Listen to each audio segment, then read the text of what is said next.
Hello friends, आज Indian soil का महत्वपूर्ण क्वेश्चन हम लोग करेंगे। दोस्तों, ये question exam point of view से बहुत महत्वपूर्ण है। अगर आप मेरे इंडियन सॉइल का थ्योरी पार्ट 1 और पार्ट 2 देखे होंगे तो आप क्वेश्चन को इजीली सॉल्व कर लेंगे। अगर आप नहीं देखे हैं तो मेरे चैनल के डिस्क्रिप्शन लिंक में जा कर के वहाँ से आप देख सकते हैं। अगर आप नए हैं तो मेरे चैनल को सब्सक्राइब करें और बेल आइकन को प्रेस करें ताकि जब वीडियो अपलोड करूं तो आप तक इजीली पहुंच सके। तो चलिए दोस्तों, वीडियो को स्टार्ट करते हैं। तो इंडियन सॉइल का फर्स्ट क्वेश्चन है, भारतीय कृषि अनुसंधान परिषद के अनुसार भारत में कितने प्रकार के मिट्टी पाई जाती है। तो भारतीय कृषि अनुसंधान के अनुसार भारत में 8 प्रकार की मिट्टी पाई जाती है। तो इसका आंसर डी होगा। सेकेंड नंबर क्वेश्चन देखते हैं, क्षेत्रीय विस्तार और कृषि में महत्व की दृष्टि से भारतीय मिट्टी के कितने प्रमुख वर्ग में बांटा गया है। तो कितने प्रमुख वर्ग में बांटा गया है, तो 4 प्रमुख वर्ग में बांटा गया है मिट्टी को। तो इसका आंसर सी होगा। चलिए दोस्तों, 3 नंबर क्वेश्चन देखते हैं, भारत में सबसे अधिक उपजाऊ मृदा कौन सी है। तो भारत में सबसे अधिक उपजाऊ मृदा जो है जलोढ़ मिट्टी को कहा जाता है। तो इसका आंसर सी होगा। भारत में सर्वाधिक क्षेत्रफल पर किस प्रकार की मिट्टी का विस्तार पाया जाता है। तो सबसे ज़्यादा जो है जलोढ़ मिट्टी का विस्तार है भारत में। तो इसका आंसर ए होगा। तटीय मैदान और उत्तर भारत के मैदानों में उत्कृष्ट मृदा है। तो इसका आंसर क्या होगा, ए होगा, जलोढ़ मृदा। 6 नंबर क्वेश्चन देखते हैं, नवीन जलोढ़ मिट्टी को अन्य किस नाम से जाना जाता है। तो नवीन जलोढ़ मिट्टी को खादर के नाम से जानते हैं और पुरानी जलोढ़ मिट्टी को बांगर के नाम से जानते हैं। तो इसमें खादर ऑप्शन 1 में है। तो इसका आंसर ए होगा, खादर मिट्टी। 7 नंबर क्वेश्चन देखते हैं, पुरानी जलोढ़ मिट्टी को अन्य किस नाम से जाना जाता है। तो बांगर के नाम से जाना जाता है। 8 नंबर क्वेश्चन देखते हैं, भारत के उत्तरी मैदानों की मृदा सामान्यतः कैसी बनी है। तो तालोचन से बनी है। तो इसका आंसर बी होगा। 9 नंबर क्वेश्चन देखते हैं, गंगा के मैदानों की पुरानी कछारी मिट्टी कहलाती है। तो पुरानी कछारी मिट्टी जो है बांगर के नाम से जानी जाती है। तो इसका आंसर ए होगा। 10 नंबर क्वेश्चन देखते हैं, गंगा के जलोढ़ मिट्टी की भूमि सतह के नीचे है लगभग, तो कितना है, 600 मीटर। तो इसका आंसर ए होगा। निम्नलिखित में से किस प्रकार की मिट्टी के लिए न्यूनतम उर्वरकता की आवश्यकता होती है। तो न्यूनतम उर्वरकता की आवश्यकता जो होती है जलोढ़ मिट्टी का होता है। जलोढ़ मिट्टी का उर्वरकता क्षमता जो है ज़्यादा होता है कंपेयर टू अदर सॉइल। तो इसका आंसर सी होगा। 12 नंबर का क्वेश्चन देखते हैं, भारत के समस्त स्थल भाग का कितना प्रतिशत जलोढ़ मिट्टी से ढका है। तो भारत का स्थल मंडल का 24% भाग जो है ढका हुआ है जलोढ़ मिट्टी से। तो इसका आंसर बी होगा। 13 नंबर क्वेश्चन देखते हैं, निम्नलिखित में से कौन सी मिट्टी प्रायद्वीपीय भारत में अधिकतम क्षेत्र पर विस्तृत है। तो प्रायद्वीपीय भाग में अधिकतम क्षेत्रफल पर काली मिट्टी विस्तृत है। तो इसका आंसर ए होगा। 14 नंबर क्वेश्चन देखते हैं, कपास की खेती के लिए सर्वोत्तम मिट्टी होती है। तो कपास की खेती के लिए काली मिट्टी उपयोगी होते हैं। काली मिट्टी को ही कपासी मिट्टी के नाम से जाना जाता है।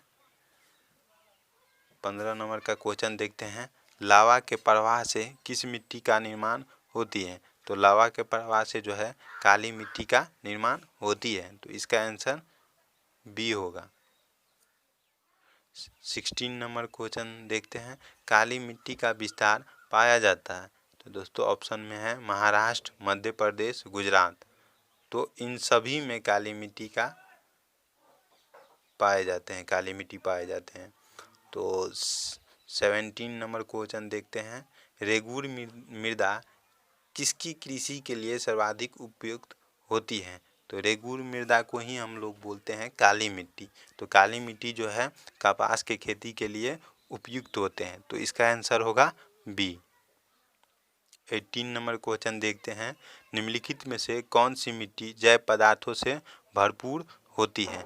तो दोस्तों काली मिट्टी में जैव पदार्थ की प्रचुरता होती है, काली मिट्टी के अलावा अन्य मिट्टी में नहीं होती हैं।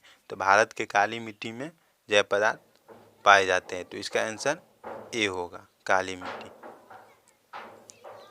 19 नंबर क्वेश्चन देखते हैं, किस मिट्टी में कृषि के लिए सिंचाई की आवश्यकता नहीं होती है? तो दोस्तों सिंचाई की आवश्यकता जो है काली मिट्टी में नहीं होती है। तो इसका आंसर बी होगा। 20 नंबर क्वेश्चन, भारत में काली कपासी मिट्टी को किस स्थानीय नाम से जाना जाता है? तो रेगूर के नाम से काली मिट्टी को जाना जाता है। तो इसका आंसर डी होगा। 21 नंबर क्वेश्चन देखते हैं, भारत में लाल मिट्टी का सर्वाधिक विस्तार पाया जाता है? तो लाल मिट्टी भारत में सबसे अधिक आंध्र प्रदेश और तमिलनाडु में पाए जाते हैं। तो इसका आंसर सी होगा। 22 नंबर, प्रायद्वीपीय भारत में क्षेत्रीय मृदा में निम्नलिखित निम्न प्रकारों में से कौन सा है? तो कौन सा है? लाल और पीली मृदा। तो इसका आंसर बी होगा। 23 नंबर क्वेश्चन, तमिलनाडु के 2/3 क्षेत्र पर किस मिट्टी का विस्तार पाया जाता है? तो किस मिट्टी का विस्तार पाया जाता है? तो लाल मिट्टी का। ए, लेटेराइट मिट्टी महत्वपूर्ण रूप से पाई जाती है? तो मालाबार तटीय क्षेत्रों में लेटेराइट मिट्टी पाई जाती है। तो इसका आंसर ए होगा। 25 नंबर का क्वेश्चन, किस मिट्टी में लौह और एल्युमिनियम की ग्रंथियां पाई जाती है? तो लौह और एल्युमिनियम की प्रचुरता जो है लेटेराइट मिट्टी में होती है। तो इसका आंसर डी होगा। 26 नंबर क्वेश्चन, भारतीय कृषि एवं अनुसंधान परिषद के अनुसार भारत की लगभग कितनी प्रतिशत भूमि मृदा अपरदन की समस्याओं से प्रभावित है? तो 60% जो भूमि है ये मृदा अपरदन की समस्याओं से प्रभावित है। तो इसका आंसर डी होगा। 7 नंबर क्वेश्चन देखते हैं, धान की खेती के लिए सर्वाधिक आदर्श मृदा कौन सी होती है? तो धान की खेती के लिए जलोढ़ मिट्टी उपयुक्त होते हैं। तो इसका आंसर सी होगा। 28 नंबर क्वेश्चन देखते हैं, निम्नलिखित में से किस राज्य में लेटेराइट मिट्टी पाई जाती है? तो लेटेराइट मिट्टी जो है मूल रूप से केरल में पाई जाती है। तो इसका आंसर सी होगा। 29 नंबर क्वेश्चन, मृदा अपरदन रोका जा सकता है? तो मृदा अपरदन हम वन को रोपण करके रोक सकते हैं। तो इसका आंसर सी होगा। 30 नंबर क्वेश्चन, रेगूर मिट्टी का दूसरा नाम क्या है? तो रेगूर मिट्टी को ही हम काली मिट्टी के नाम से जानते हैं। तो इसका आंसर बी होगा। 31 नंबर क्वेश्चन, रेगूर मिट्टी सबसे ज़्यादा कहाँ पाए जाते हैं?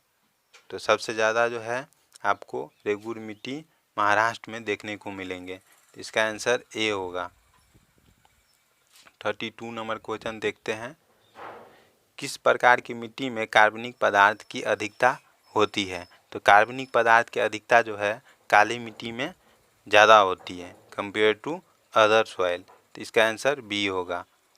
33 नंबर क्वेश्चन, महाराष्ट्र में सर्वाधिक मात्रा में पाई जाने वाली उपलब्ध मृदा का प्रकार है? तो महाराष्ट्र में अधिक मात्रा में काली मिट्टी पाई जाती है। तो इसका आंसर बी होगा। 34 नंबर क्वेश्चन, निम्नलिखित राज्यों में से किस में भारत की सबसे बड़ी अंतर्देशीय लवणीय आर्द्रभूमि है? तो कहाँ है? तो राजस्थान में। तो दोस्तों